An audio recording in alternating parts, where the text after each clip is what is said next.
But here on the main stage, as you probably already heard, we have a very special guest tonight. He came all the way from New York City for you. He was involved in the first edition of Future Entrepreneurship as well. So, Nova Love, I think it's time for the second time to announce our amazing first speaker of tonight. Thank you. Our first speaker is a very special one. He and his two co-founders met each other during Sync back in 2016. He organized the very first edition of Future Entrepreneurship. Now, 7 years later, he's nominated for Forbes 30 Under 30. He moved to New York City, raised $14 million in funding, and employs 35 people worldwide in only 1.5 years. Together with his 3 friends, he's obliterating the financial markets with blockchain technology. Please welcome Thomas Bohner, co-founder and CEO of Credix.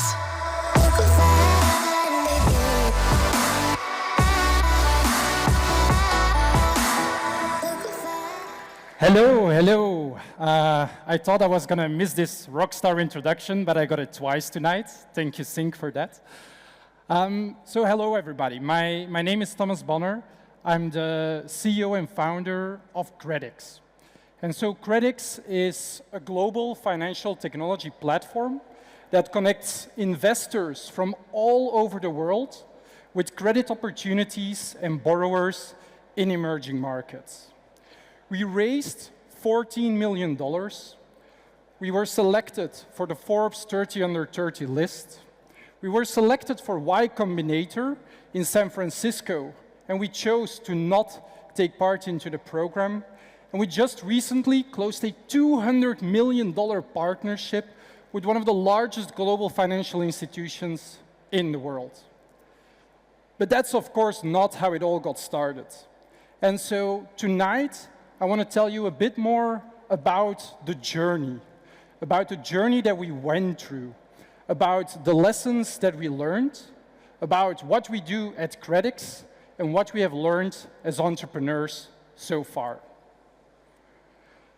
And by the way, I did not start Credix alone. I actually started Credix with 2 other guys. You can see them in the picture there. And so Maxime and Chaim, my 2 co-founders, I actually met them in Antwerp during university. And the first thing that brought us together was a strategy consulting game organized by Boston Consulting Group. We did not win anything during that strategy cup, but it was the start of a very close friendship and the start of a professional relationship that would bring us here today and that would bring us to the journey of starting Credix. But of course, we didn't know that back then. During university, I was always interested in entrepreneurship, in finance, and in business. So during my studies, I thought, what better to do than to go to New York and do an internship? I ended up with a company called Motive Partners. Spoiler alert, Motive Partners eventually became our Series A lead investor at Credix. Wouldn't have known that or wouldn't have been able to dream about that back then. But I told you I was not only interested in finance, and I learned a lot about private equity, about credit, about investment opportunities in New York. But I also wanted to learn more about entrepreneurship. I wanted to learn more about what it takes to build a company. And so where better to learn about entrepreneurship than Sync? And so back in 2016, 9 years ago, Chaim, Maxime, myself, and many people that I see here in the room were actually part of the Sync leadership team. And not to brag or to be cocky or anything, but I was not just part of the first Future Entrepreneurship, I came up with the idea of the first Future Entrepreneurship. So being here tonight is also very special, It's amazing to see how this organization has grown, how professional it is, and like how it's such an amazing and impactful event Future Entrepreneurship and Sync has become. But so during that journey at Sync, Shaim, Maxime, and myself, we learned a lot about entrepreneurship. And it was already back then that the dream started to arise. Maybe one day we would start a company together. After our studies, we each went our own way. I was passionate about finance. I wanted to work in finance. So I actually went to London. Maxime and Shaim stayed very good friends. They came to visit me very often in London. We looked more than photo models than entrepreneurs back into the day. But we had a fun time together.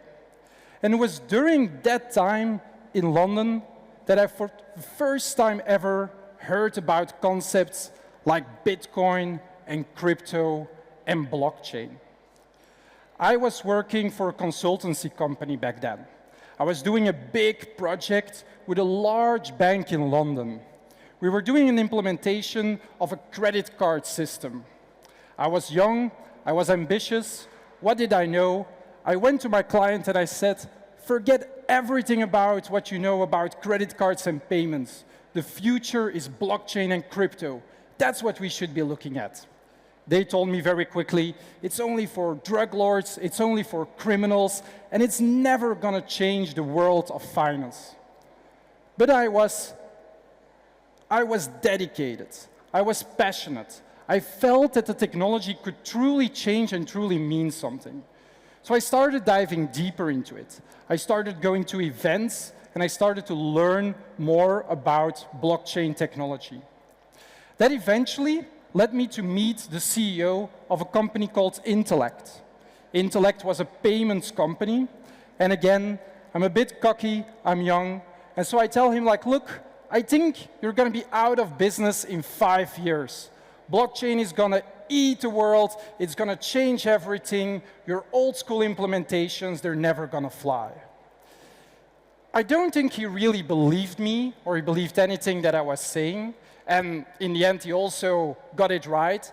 It would take a lot longer than 5 years for a technology in such a complex industry to have such a big impact, but he gave me an opportunity.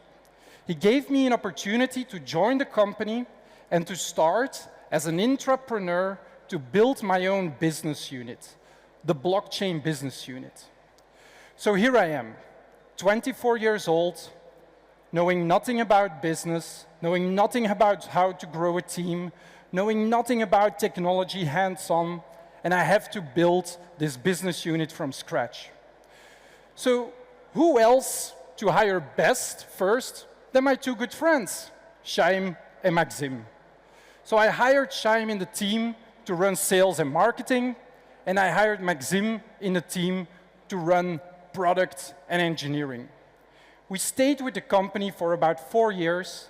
We opened offices in Sydney, in Singapore, in New York, and we built out the business unit to a 100-person team. This experience would eventually lead us to starting Credix. But before I dive a bit deeper into Credix, I want to share some lessons with you. Some lessons that we learned before starting Credix. One of the first ones is don't rush into it. You have time, and take your time. Take your time to build a network.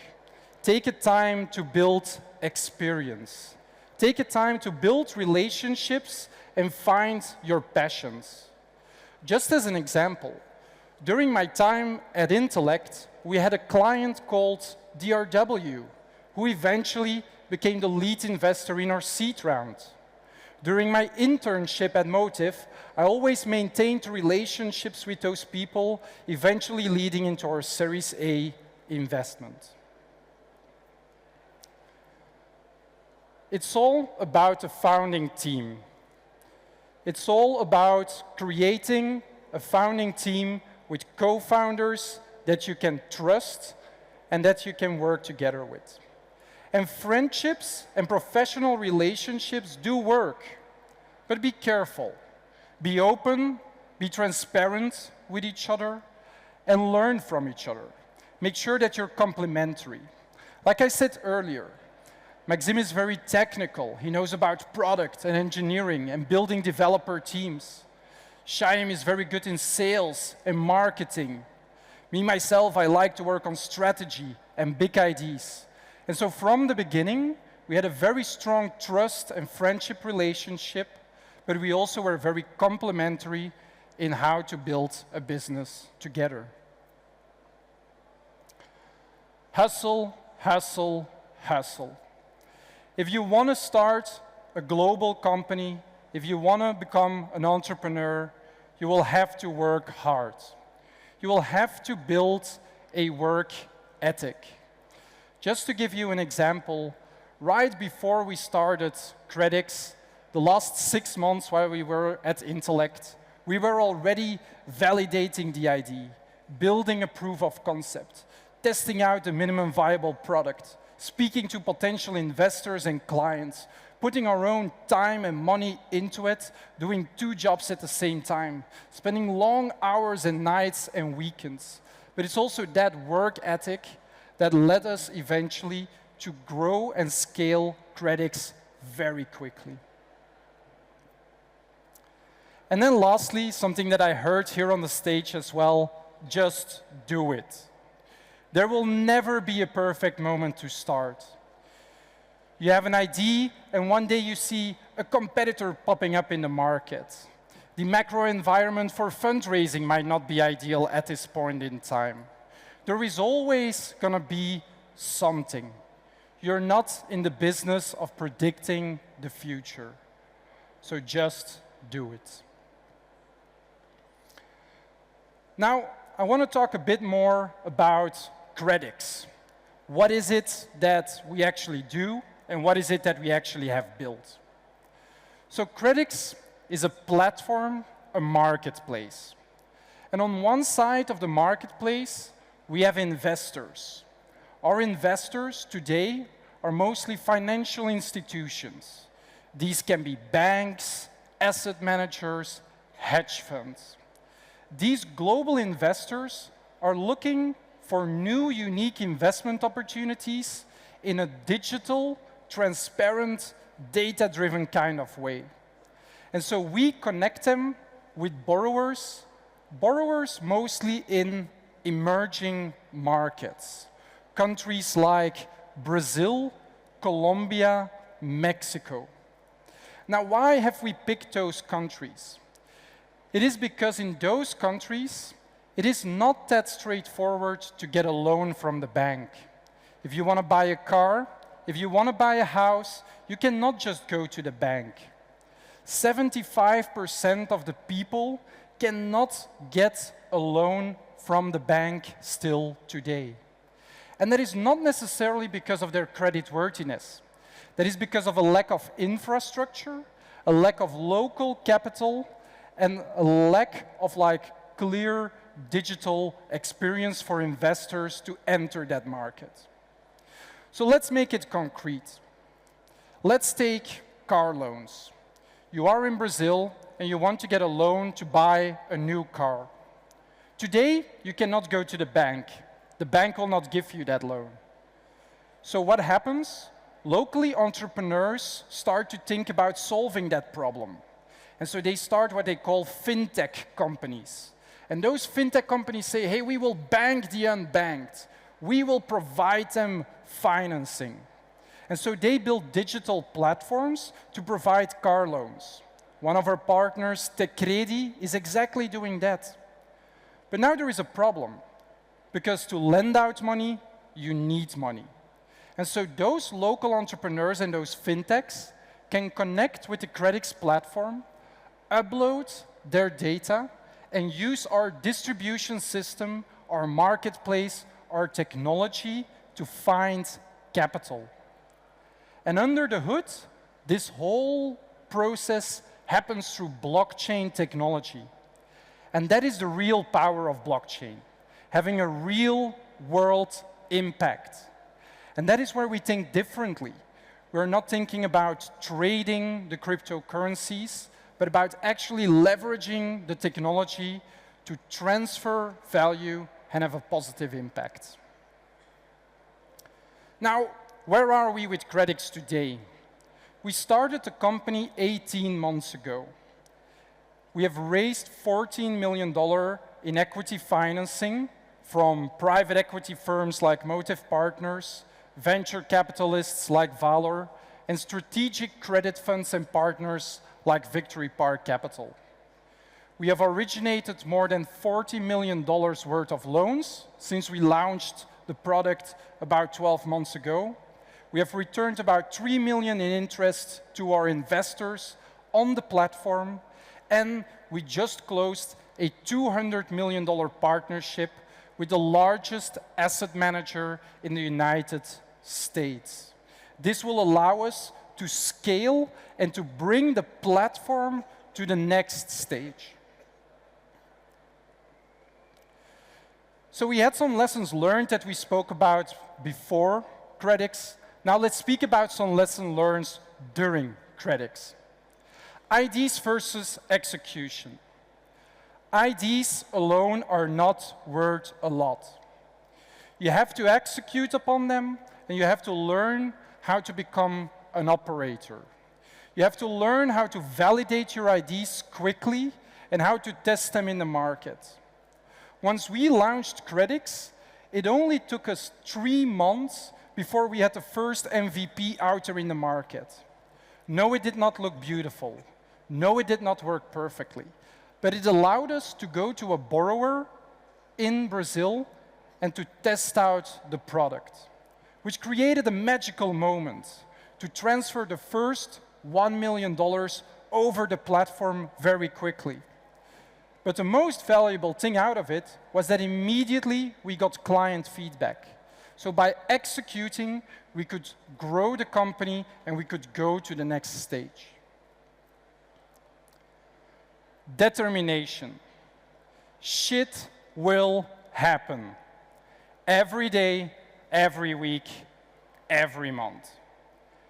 And so being determined, being passionate, and getting up every time again is one of the strongest things you can do.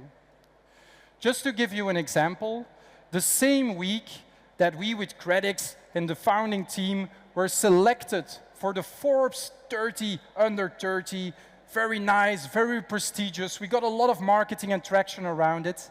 That same week, we were on the loose of losing our biggest partner and client. We had money parked with Silicon Valley Bank, and we might almost have lost $5 million. So whilst it might be beautiful on the outside, on the inside, you need determination. Get up again and follow your passion. Go global, act local. So with Credix and to build a global and scalable company, we believe that it's very powerful to go global very quickly. But to go global, you need to be able to think local. Markets are different. And so that's also why from the beginning, with Credix, Shaim, one of the co-founders, immediately moved to Brazil to learn and understand our borrowers better and build out a local team. Me, myself, I moved to New York, another world city like Antwerp, so that was a pretty easy move. But it was good to get a connection with all the investors. Focus and be strategic. There is always something else more interesting. There is always a new feature. There is always a new potential client. There is always something where the grass is greener on the other side. But you have to focus. You have to keep the team focused. You have to have your eyes on the prize. You have to be strategic, meaning allocating your resources, being it capital resources or human resources, in the most effective way. And those human resources are the most important thing that there is. You can have the best idea, you can have the best product. If your team and your culture doesn't feel right, you will not make it. And so I'm very proud. The proudest thing that we probably have achieved with Credix so far is that we have been able to build a team of 35 people so far. 35 people, young, right out of university, more experienced, coming from Wall Street, all following the passion to have an impact on the world of finance and using technology to do so. Because it's only when you find those people that are passionate and that you can love and have fun with that you really get to the results that you want. And to show you a little bit how that culture at Credix looks like, I want to show you a very small video.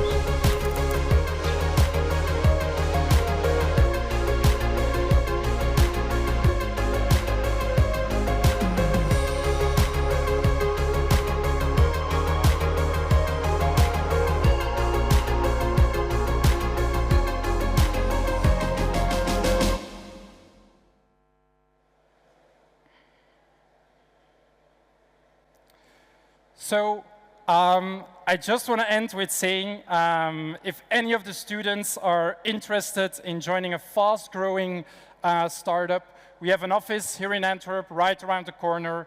We're hiring all kind of talents. We have a lot of people from Credix here tonight as well, so definitely come and say hi. We would be more than happy to talk to you.